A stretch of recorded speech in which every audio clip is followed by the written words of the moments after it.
He was mean. He was a mean guy. Who are you to come in here and tell me that what I stand for and what I have learned is the right way? Okay. You're a cost-sucking loser. You're a piece of shit. I'm telling you what you're worth. I'm telling you what you've been doing with your life. Don't look away. He's got it. He's got it. This is David Miscavige right here. We've been reporting on allegations of physical abuse inside the Church of Scientology. The allegations have been made by a number of former high-ranking Scientologists against the church's leader, David Miscavige himself. Punch, grab by the neck, throw to the floor. A number of international executives. He grabbed Mike's head with both his hands and swept him off his feet and smashed his head into a cherry cabinet. I reached behind my head and my head was bleeding. Miscavige told me to beat the guy with the stick. I looked at him and I refused to do that. He took that very severely on me. David Miscavige comes up, grabs him by the tie, and starts bashing him into the filing cabinets. Then he's thrown out in the street. His tie is ripped off. He threw Raymond off against the wall and took his shirt and, threw him up like this and made him get on his hands and knees and just humiliated him. I saw horrible things going on, wholesale abuses. He said, "Where is that mother?" And he just walked up and he hit me on the side of the head. If that was a punch in the face one day, it was a punch in the face. If it was a stupid name tag, and this became the routine at the international headquarters of Scientology. It was just a constant thing, and it didn't stop. We all go down in this storage room. Miscavige comes in the door and sees this guy. He beats him with his fists, he elbows him with his elbows, he knees him with his knees, and when he's down on the floor, he kicks him with his feet. Please, stop. One time, David Miscavige, when in the meeting, he took Mark Yeager's head and Guillaume's head, and he put his arms around just their heads, and he squeezed them together so much that the veins in his face were popping out, and you could see him, his arms and his face were beet red from squeezing these guys' heads together, and their ears were bleeding after that. There was a beating every day, and if it wasn't him doing it, it was from him inciting others to do it to others. Did you give him a black eye? No, sir. My neck was grabbed like a vice, and I was banged up against a metal wall, and I kind of got dazed. I found out later I had a torn eardrum. It was that crazy. It was just a bizarre scene. And I remember one time Dave ordered someone to get smashed into the wall and then water poured on their head. David Miscavige physically assaulted me 5 separate times. One time he punched me in the gut, just with no warning, as he was passing me. I had written an infomercial for Dianetics. I had sent it up to Miscavige. I get called up to the conference room, and there's about 30 or 40 executives sitting around the table. He starts reading from my script and making fun of it, and I said, sir, if I can just explain. Yeah. And he goes, see? You see how he talks to me? He's working himself into a tizzy, right? Right? Then finally, he jumps up on the table, launches himself at me, knocks me back against the partition wall, starts hammering my face, knocks me down on the floor. I was scratched up. My shirt was ripped off. And what is everybody in the room doing? Everybody just watches silently because you don't want to do anything that will attract attention to you so that you're the next one. And then there was one time when I was in my offices and he came down, he was talking to us, and he just flattened me, knocked me on the floor. And he said, you know why I did that? And I said, no, sir. And he said, to show you who's boss.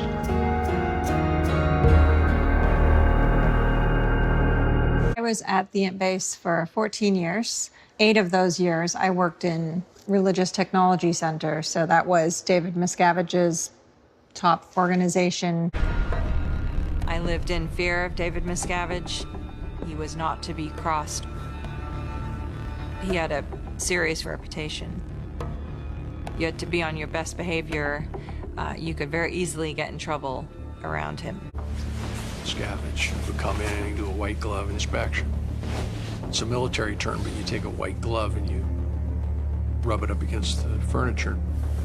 If I take a white glove and I find anything that's detectable on that glove anywhere, it's a flunk.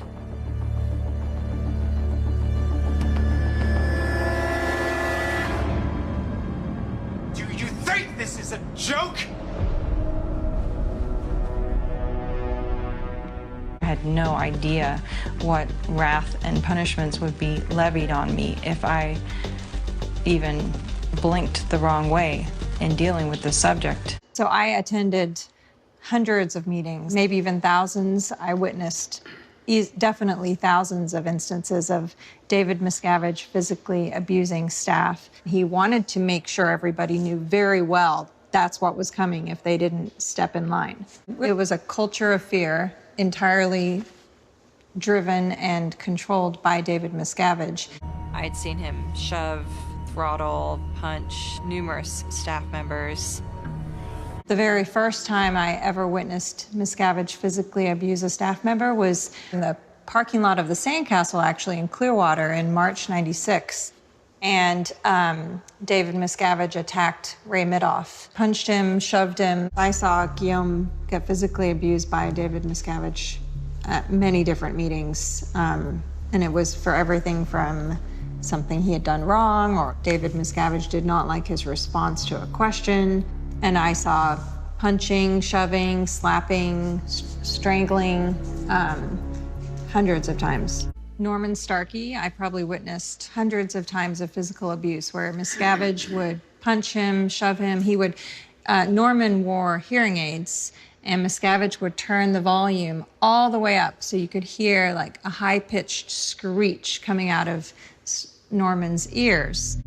Every single meeting I attended with Miscavige and Norman Starkey involved physical abuse.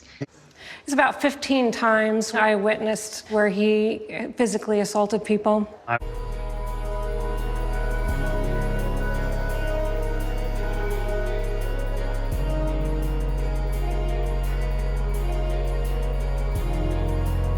Ray Midoff's really tall and David Miscavige is very short. So he had Ray sitting at attention, and then he just boxed his ears and punched him and hit him. You were beaten how many times, would you say, estimate? Well, I've said often that it's 50 times by David Miscavige. I think that that estimate is extremely conservative.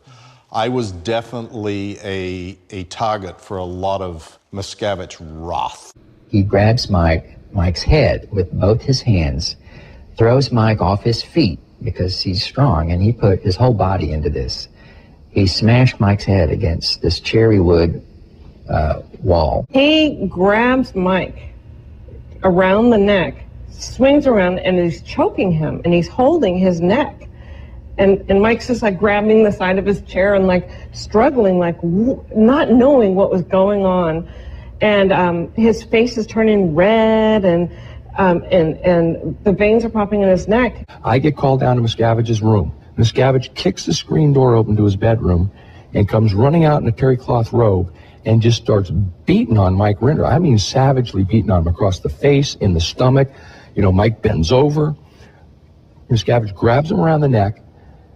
There's a little tree by his room, swings him around, scrapes his face against a tree, down into the mud, and starts kicking the guy. Rinder's bleeding from the mouth because his face got scraped right across that tree. There's not a word said, Anderson. He never said a word to Rinder. Rathbun says in 2000 he saw David Miscavige attack Mike Rinder again in a conference room. Miscavige came in, pinned Rinder up under the table in his chair, and was whacking him upside the head, and then grabbed him around the neck, choked him, and twisted him around and threw him to the ground by his neck. He had marks on his neck for a week. Level of punishment and restrictions became grueling. Anybody that was in David Miscavige's bad graces was kept in a place referred to as the hole. Dave would have meetings with executives and go, okay, good. So what are you doing for Scientology? Oh, you're not doing anything? Oh, I'm doing all the work? Okay, you're going into the hole.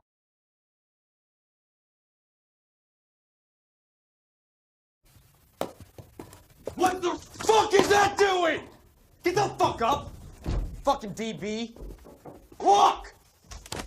Walk! Get down! Lick the fucking floor! Lick the floor! Answer my fucking question! On the ground, sir? Where on the ground? Sit down, sit down, sit down. This motherfucker! While I'm busy trying to put things back in order, because you fucking degraded beings don't get shit done, look at this fucking org board. Fucking org board! You fucking SP! The way you fucking handling this P? Huh? Is you handle him roughly! You handle him roughly! You fucking handle him roughly! Okay? Okay! Yes, sir. Yes! Yes, sir. Yes! Fucking mental midgets, that's right! Then I am so frantic, trying to light a fire under your lazy asses since you routinely let everything go to hell the second I don't have a gun to your head.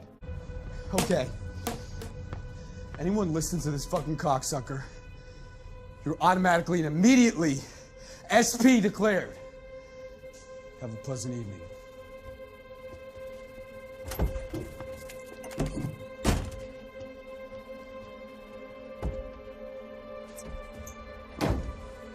Miscavige would make a statement like, well, everybody in here has got crimes and you people had better figure out what your crimes are. These ones in particular, they've got big crimes and you better get to the bottom of it, because if I come back and they haven't confessed to what their big crimes are, then there's going to be big trouble. And I will expect that they'll have black eyes. Invariably, some person would start turning on them, and oftentimes physically. It was like Lord of the Flies in there. I mean, it was insane. It was literally, I'm gonna beat the crap out of you before I get the crap beat out of me. While I was working for David Miscavige, there was a day where he called one of his assistants to make name tags. The name tag for Mike was shit eater. There was several tags like this, and then he would give it to his staff and make them walk around with hundreds of people seeing them, junior to them, people that respected them, seeing them with shit eater. Yeah, he made a puppet of me and a puppet of Heba Jench, like talking ventriloquist puppets. He would pretend to have a conversation with Heba or with me and then have the puppet answer the question. Anything that can be done that will make them feel debased, inferior, lesser. If it was making you sit at a meeting with a paper plate with eyes cut in it and a line that was the pie face, that would be what would be done. And he literally had somebody tailor a blue vest sweater for his beagle dog and made up epaulets, these Sea Org ranks in the Sea Organization. And he had 4 stripes put on, captain, for the dog. And he would bring the dog in. If those guys didn't salute the dog, he would just viciously berate them and invalidate them. Hang on a sec.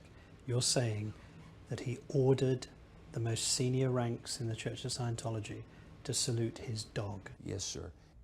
He comes with his dog with a sweater with commander stripes. And the dog let out a little bark when she saw me.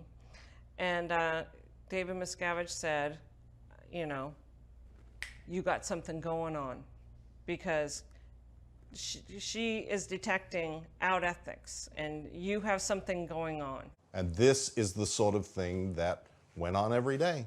That was life. Yeah.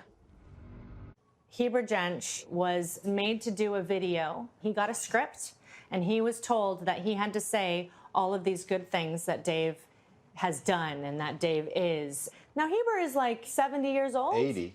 He's 80 right now? Wow. Yeah, anyway. When I first saw him in 2016 to do this video, he was walking crooked, and then Dave watched it, made him redo the video because he was crooked. So Dave made the crew build him a platform so they could literally turn the chair this way. So per camera, he was straight. And then they built a wooden brace for his back so he could sit straight. But in reality, he was like this.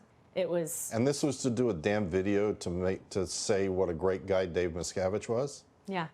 I was in the hole when there was a competition of sorts to write affidavits about what a wonderful guy David Miscavige was, with the idea that if they did the best essay on what a wonderful guy Dave Miscavige was, they would get out of the hole. If there is one thing that defines David Miscavige to me and the way that he treats people, it's cruelty.